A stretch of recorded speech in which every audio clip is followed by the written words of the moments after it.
박정희는 교실 문 손잡이를 천천히 돌렸다. 30년 동안 수없이 열고 닫았던 그 문이었다. 마지막이라는 사실이 가슴을 무겁게 짓눌렀다. 선생님, 정말 가신 거예요. 아이들의 목소리가 떨렸다. 정희는 돌아서서 초롱초롱한 눈망울들을 바라봤다. 선생님은 이제 할머니가 되어서 쉬어야 해요. 정희는 억지로 웃었다. 눈물이 날 것 같았지만 참았다. 복도를 걸으며 벽에 걸린 사진들을 살펴봤다. 운동회, 학예회, 소풍. 모든 순간에 자신이 있었다. 아이들과 함께 웃고 있는 모습이 생생했다. 교실에서 30년의 추억들을 상자에 담았다. 아이들이 써준 편지, 손수 만든 카드, 색칠 공부 작품들. 하나하나가 소중했다.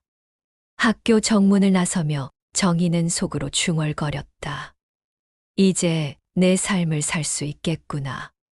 가슴이 두근거렸다. 30년 동안 아이들만 생각하며 살았다. 이제는 정말 자신만을 위한 시간이었다. 여행도 가고 싶고 책도 읽고 싶었다. 집에 들어서자 남편 윤성호가 소파에서 일어났다. 아, 왔네. 이제 끝났나? 응, 이제 정말 끝났어. 이제 집안일에 전념해. 그동안 내가 번 돈으로 산 거니까 내가 집안 살림 맡는 게 당연하지. 정희는 순간 멈칫했다. 가슴이 답답해졌다. 은퇴 축하 한마디도 없이 바로 집안일 얘기였다. 30년 교사 생활에 대한 인정은 어디에도 없었다. 하지만 정희는 애써 웃었다. 오늘은 은퇴한 첫날이었다. 기분 좋은 날을 망치고 싶지 않았다. 알았어. 저녁 뭐 먹을래? 김치찌개 해줘. 밥은 많이 해놔. 성호는 다시 TV로 눈을 돌렸다. 정희는 부엌으로 향하며 속으로 다짐했다. 조금만 참자. 이제는 내 시간도 있을 거야. 하지만 가슴 한구석이 이상하게 무거웠다. 은퇴한 지 한 달이 지났다. 정희의 일상은 완전히 바뀌어 있었다. 아침 6시에 일어나 아침밥을 차리고 성호가 나간 후 집안 청소를 했다. 점심을 준비하고 저녁을 준비하고 또 설거지를 했다. TV 채널 바꿔줘. 성호는 소파에 누워 리모컨을 정희에게 던졌다. 이런 일이 하루에도 몇 번씩 반복됐다. 정희는 점점 숨이 막혔다. 어느 날 오후 동료 교사들과 만나자는 문자를 받았다. 가슴이 설렜다. 정말 오랜만에 밖으로 나갈 일이었다. 여보, 오늘 학교 선생님들이랑 만나기로 했어. 뭐하러? 성호가 신문을 내리며 쳐다봤다. 그냥 차 마시면서 이야기하려고. 쓸데없는데 돈 쓰지 마. 집에 차 있잖아. 한 달에 한 번 정도는. 안 돼. 돈 아껴야지. 정희는 더 이상 말할 수 없었다. 목이 막혔다. 30년 동안 번 돈이 적지 않았는데도 친구들과의 차 한 잔도 마음대로 마실 수 없었다. 그날 정희는 동료들에게 못 나간다는 문자를 보냈다. 핑계는 몸이 아프다는 것이었다. 정말 아픈 건 마음이었지만 다음 날 정희는 동네 마트에 장을 보러 갔다. 입구에서 누군가 자신을 부르는 소리를 들었다. 박 선생님, 돌아보니 김서영이었다. 예전에 자신의 제자 엄마였던 서영이 환하게 웃으며 다가왔다. 어머, 서영 씨, 정말 오랜만이네요. 선생님, 은퇴하셨다고 들었어요. 이제 시간 많으시죠? 서영은 정말 반가워했다. 정희도 오랜만에 자신을 알아보는 사람을 만나서 기뻤다. 저 지금 지역 도서관에서 관장 일하고 있어요. 우리 도서관에서 아이들 책 읽어주는 봉사자를 찾고 있거든요. 선생님이 해주시면 정말 좋을 텐데. 정희의 눈이 반짝였다. 다시 아이들과 만날 수 있다는 생각에 가슴이 뛰었다. 정말요? 저도 할 수 있을까요? 물론이죠. 선생님만큼 아이들을 잘 아는 분이 어디 있어요. 집에 돌아온 정희는 설렘을 감출 수 없었다. 저녁을 차리면서도 계속 생각이 났다. 저녁 식사 중 정희는 조심스럽게 말을 꺼냈다. 여보, 오늘 서영 씨를 만났어. 누구? 예전에 우리 반 아이 엄마였던 성호는 별 관심 없다는 듯 밥을 먹었다.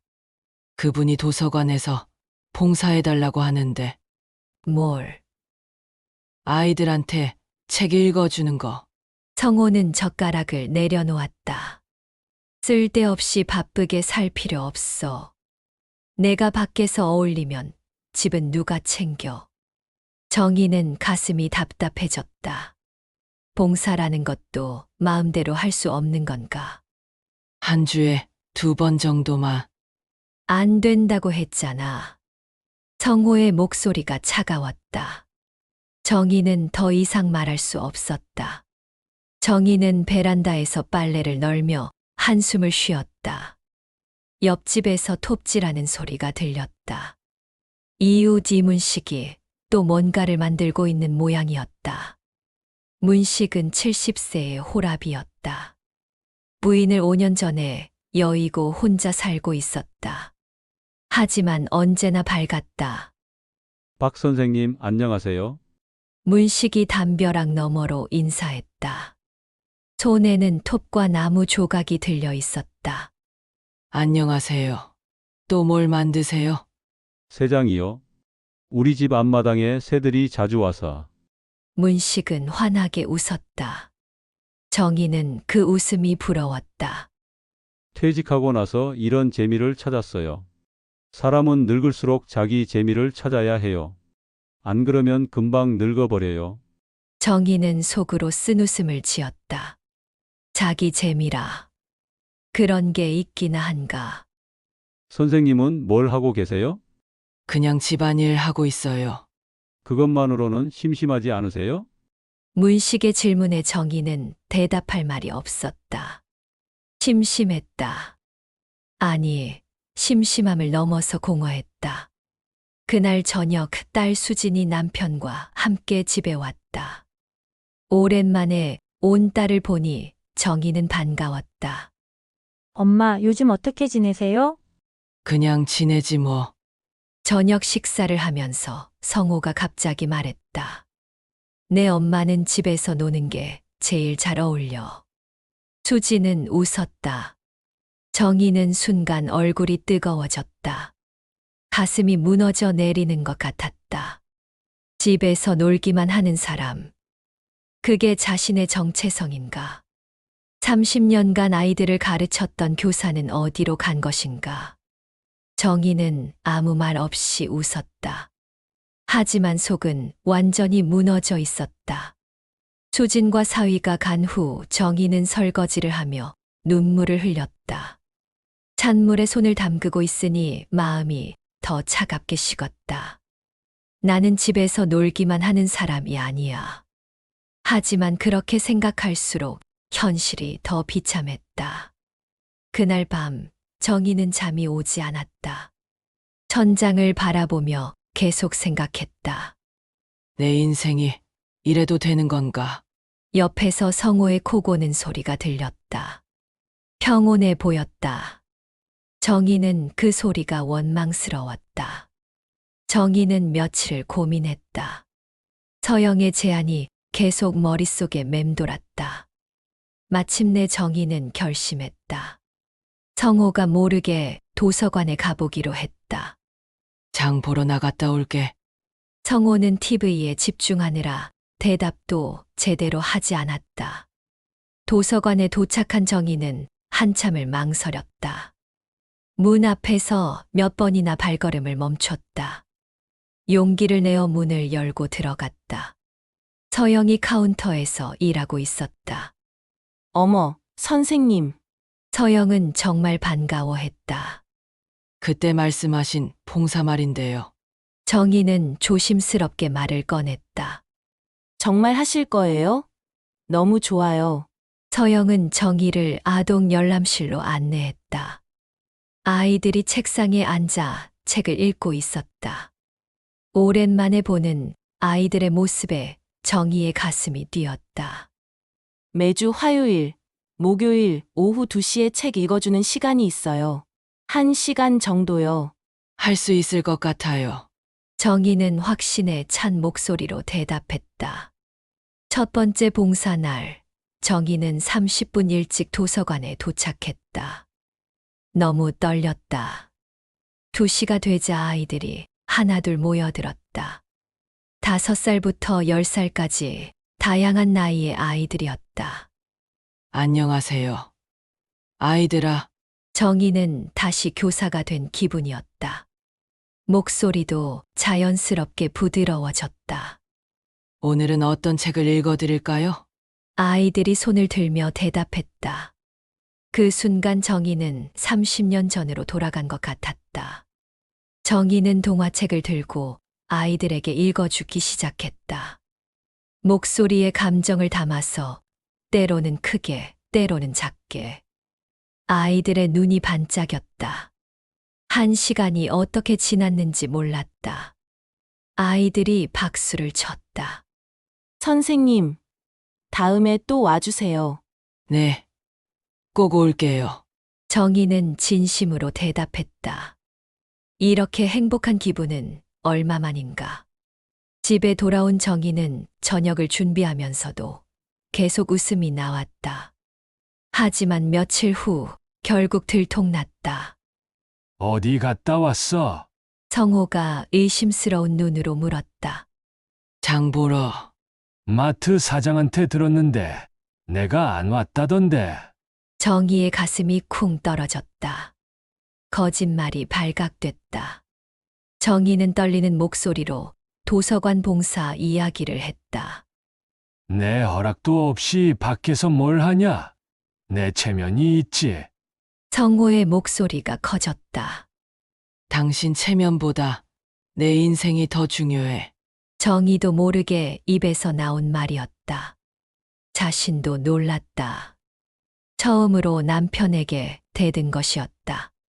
성호는 말문이 막혔다. 정희도 자신이 한 말에 당황했다. 하지만 후회되지는 않았다. 다음 날부터 집 안 분위기는 얼어붙었다.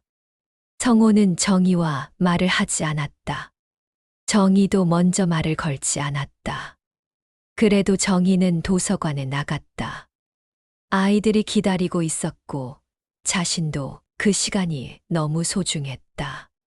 아이들에게 책을 읽어주는 시간만큼은 정희가 진짜 자신이 되는 순간이었다. 선생님, 정말 재미있어요. 다음에는 어떤 책 읽어주실 거예요? 아이들의 질문에 대답하면서 정희는 살아있음을 느꼈다. 하지만 일주일 후 끔찍한 일이 일어났다. 정희가 아이들에게 책을 읽어주고 있는데 갑자기 성호가 도서관으로 들어왔다. 정희는 깜짝 놀랐다. 여기서 뭘 하고 있는 거야? 성호는 큰 소리로 말했다. 아이들이 모두 돌아봤다. 정희는 얼굴이 빨갛게 달아올랐다. 잠깐만요. 서영이 달려왔다. 여기는 도서관입니다. 조용히 해주세요. 내 마누라가 여기서 뭘 하는 거냐고. 성호는 목소리를 더 높였다. 다른 사람들이 모두 쳐다봤다. 정희는 너무 창피했다. 선생님, 괜찮아요. 서영이 정희의 손을 잡았다. 누구도 선생님의 삶을 대신 살아주지 않아요. 그 말이 정희의 가슴에 깊이 박혔다. 맞다. 누구도 자신의 삶을 대신 살아주지 않는다. 집으로 가자. 성호가 정희의 팔을 잡아당겼다. 아직 시간이 남았어요. 정희는 처음으로 저항했다. 아이들이 기다리고 있어요. 정희의 목소리가 떨렸지만 단호했다. 결국 성호는 혼자 먼저 나갔다. 정희는 남은 시간 동안 아이들에게 책을 끝까지 읽어줬다. 집에 돌아온 후 그날 밤 부부 싸움은 극한으로 치달았다. 내가 나 없으면 뭘 할 수 있을 것 같아. 내가 가진 건 내가 번 돈 덕분이야. 성호는 30년 동안 한 번도 하지 않았던 말을 했다. 아니요. 내가 살아온 30년의 교사로서의 시간. 그게 내 진짜 재산이에요. 정희도 지지 않았다. 가슴 속에서 뜨거운 것이 치밀어 올랐다. 30년 동안 아이들을 가르치며 번 돈이 적었나요? 그 돈으로 이 집도 샀잖아요. 정희는 처음으로 자신의 가치를 당당히 말했다. 성호는 할 말을 잃었다. 어쨌든 이제는 집에 있어야 해. 왜요? 제가 뭘 잘못했어요? 남편 말을 안 듣는 게 잘못이야. 그 순간 정희는 모든 게 명확해졌다. 성호에게 자신은 독립적인 인간이 아니라 그저 소유물이었다. 저는 당신의 소유물이 아니에요. 정희는 침실로 들어가며 문을 닫았다. 다음 날 정희는 작은 가방에 필요한 옷까지만 챙겼다. 더 이상 이 집에 있을 수 없었다. 어디 가는 거야? 성호가 물었다. 수진이네. 언제 돌아올 거야? 모르겠어요. 정희는 대답하고 집을 나왔다. 뒤돌아보지 않았다. 수진의 집 앞에서 정희는 한참을 망설였다. 갑자기 찾아와서 딸에게 부담을 주는 건 아닌가. 하지만 갈 곳이 없었다. 초인종을 누르자 수진이 나왔다. 엄마, 갑자기 왜? 며칠만 있게 해줄래? 정희의 목소리가 떨렸다. 수진은 엄마의 표정을 보고 심상치 않음을 느꼈다. 들어오세요. 거실에 앉은 정희는 지난 몇 달 동안의 일들을 수진에게 털어놓았다.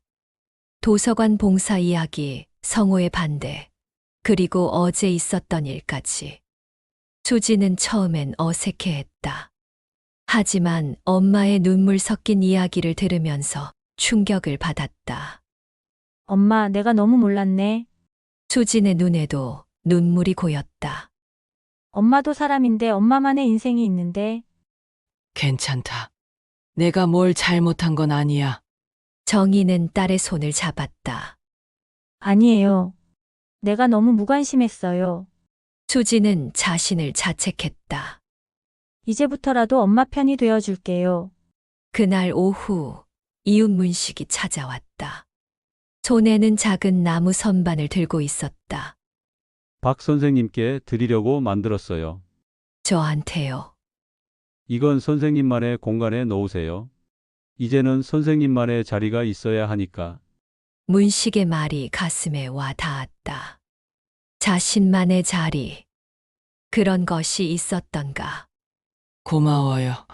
정희는 작은 선반을 받으며 눈물이 났다. 누군가 자신을 이해해 준다는 것이 이렇게 고마울 줄 몰랐다. 선생님은 충분히 훌륭한 분이에요. 누구에게든 인정받을 만한 분이고요. 문식은 따뜻한 웃음을 지으며 말했다. 그날 밤 정희는 수진의 방에서 조용히 생각했다. 자신이 원하는 것이 무엇인지, 앞으로 어떻게 살고 싶은지, 30년 동안 아이들을 가르치며 얻은 보람과 기쁨, 그것을 다시 찾고 싶었다. 누군가에게 도움이 되고 필요한 사람이 되고 싶었다. 도서관에서 아이들에게 책을 읽어줄 때 그 행복감을 포기할 수 없었다. 수진의 집에서 일주일을 지낸 정희는 서영에게 전화했다. 서영 씨, 도서관에서 큰 행사를 하면 어떨까요? 어떤 행사요? 아이들과 학부모들이 함께하는 큰 낭독회 말이에요. 정희는 자신도 놀랄 만큼 적극적으로 제안했다. 좋은 생각이에요.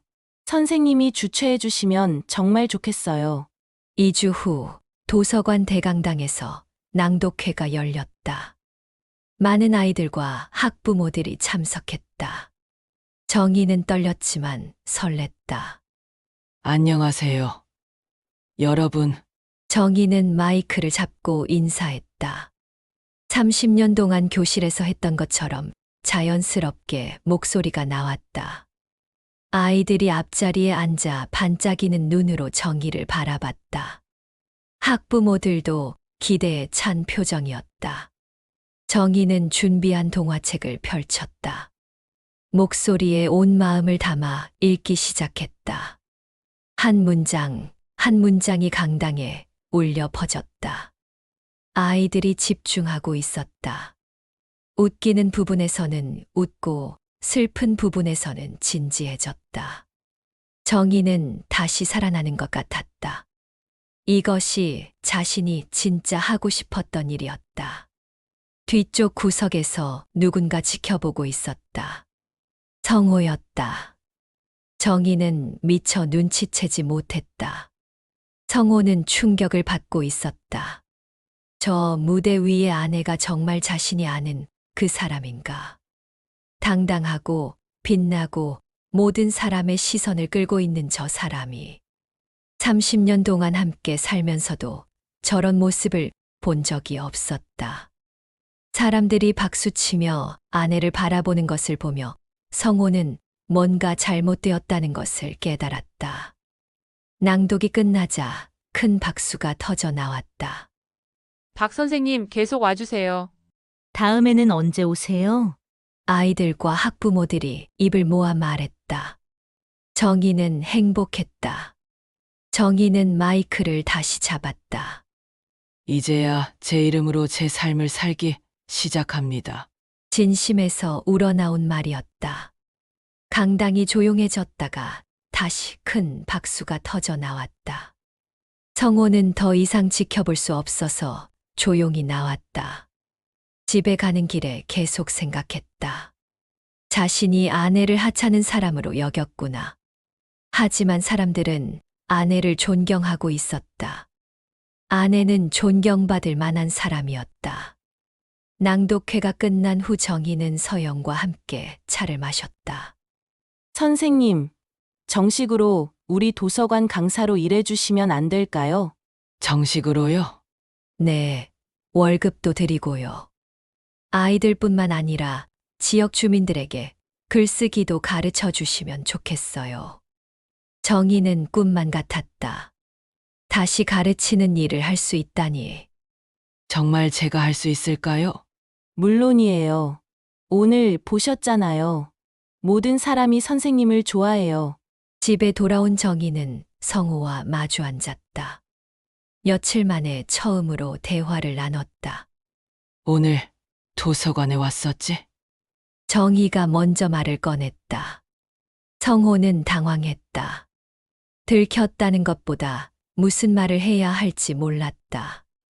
사람들이 당신을 정말 좋아하더라. 성호의 목소리가 작았다. 30년 동안 몰랐어. 당신이 그렇게 대단한 사람인 줄. 정희는 의외였다. 성호가 이런 말을 할 줄 몰랐다. 나도 잘못 생각했었나 봐. 성호가 고개를 숙였다. 자신의 잘못을 인정하는 것이 쉽지 않았지만 오늘 본 것은 부정할 수 없었다.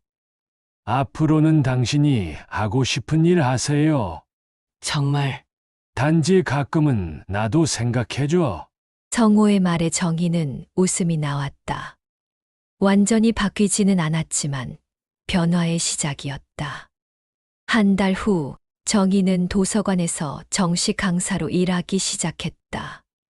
아이들에게 책을 읽어주고 어른들에게 글쓰기를 가르쳤다. 매주 화요일에는 지역 아이들을 위한 무료 글쓰기 교실도 열었다. 형편이 어려운 아이들도 올 수 있도록 했다. 수지는 자주 엄마를 찾아왔다. 관계가 훨씬 가까워졌다. 엄마가 정말 달라 보여요. 뭐가?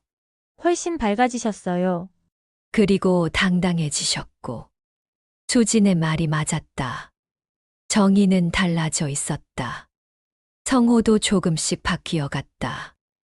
정의가 일하는 것을 인정하기 시작했고, 집안일도 가끔 도와주었다. 완전히 바뀌지는 않았지만 예전처럼 무시하지는 않았다. 어느 날 저녁 정의는 문식이 만들어준 작은 선반에 자신의 물건들을 정리했다. 도서관에서 받은 감사장, 아이들이 그려준 그림, 글쓰기 교실 사진들. 모두 자신만의 것들이었다. 박정희라는 이름으로 이룬 것들이었다. 정희는 창밖을 바라보며 조용히 생각했다. 은퇴는 끝이 아니었다. 새로운 시작이었다. 65세에 찾은 이 길이 진짜 자신의 길이었다. 30년 동안 교사로 살았지만 남의 시선을 의식하며 살았다. 좋은 아내, 좋은 엄마가 되려고 애썼다. 하지만 지금은 달랐다. 박정희로 살고 있었다. 누군가의 아내나 엄마가 아닌 온전한 자기 자신으로. 아이들이 자신을 부르는 목소리가 들리는 것 같았다. 박 선생님, 그 목소리 속에는 존경과 사랑이 담겨 있었다. 정희라는 이름을 부르는 목소리였다. 정희는 작은 선반 위에 놓인 사진을 바라봤다. 도서관에서 아이들과 함께 찍은 사진이었다. 그 속에 자신은 정말 행복해 보였다. 이제야 알겠다. 행복은 다른 사람이 주는 것이 아니라 자신이 만드는 것이었다. 누구도 자신의 삶을 대신 살아주지 않는다. 오직 자신만이 자신의 인생을 만들어갈 수 있다. 희생만으로는 존중을 얻을 수 없다는 것도 깨달았다. 자신을 존중할 때 비로소 타인도 자신을 존중한다. 65세에 시작한 새로운 도전이지만 전혀 늦지 않았다. 오히려 이제가 진짜 시작이었다. 정희는 내일 할 일들을 생각하며 미소 지었다. 아이들에게 읽어줄 새로운 책을 골라야 했다. 글쓰기 교실 준비도 해야 했다. 바쁘지만 행복했다. 이런 바쁨은 환영이었다. 창밖으로 별이 보였다. 정희는 별을 바라보며 중얼거렸다. 내 인생은 이제야 비로소 내 이름으로 불린다. 그 별들처럼 자신도 이제 혼자 빛나고 있었다. 누구의 그림자가 아닌 박정희라는 이름의 빛으로. 30년 동안 아이들을 가르치며 깨달았던 것이 있었다. 모든 사람에게는 자신만의 빛이 있다는 것. 그 빛을 찾는 것이 진짜 살아가는 것이라는 것. 정희는 65세가 되어서야 자신의 빛을 찾았다. 늦었다고 생각할 수도 있지만 찾았다는 것만으로도 감사했다.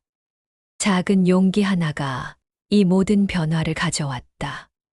당신 체면보다 내 인생이 더 중요하다고 말했던 그 순간부터 모든 것이 바뀌기 시작했다. 정희는 침대에 누우며 마지막으로 생각했다. 누구도 내 삶을 대신 살아주지 않는다. 희생만으로는 존중을 얻을 수 없다. 늦게 시작해도 괜찮다. 작은 용기가 큰 변화를 만든다. 그리고 내 이름으로 불리는 삶이 진짜 삶이다. 이 모든 것을 65세에 깨달았다. 그리고 이제야 진짜 인생이 시작되었다. 정희의 얼굴에는 오랜 세월의 주름과 함께 비로소 자신을 찾은 사람만이 가질 수 있는 빛이 스며들어 있었다.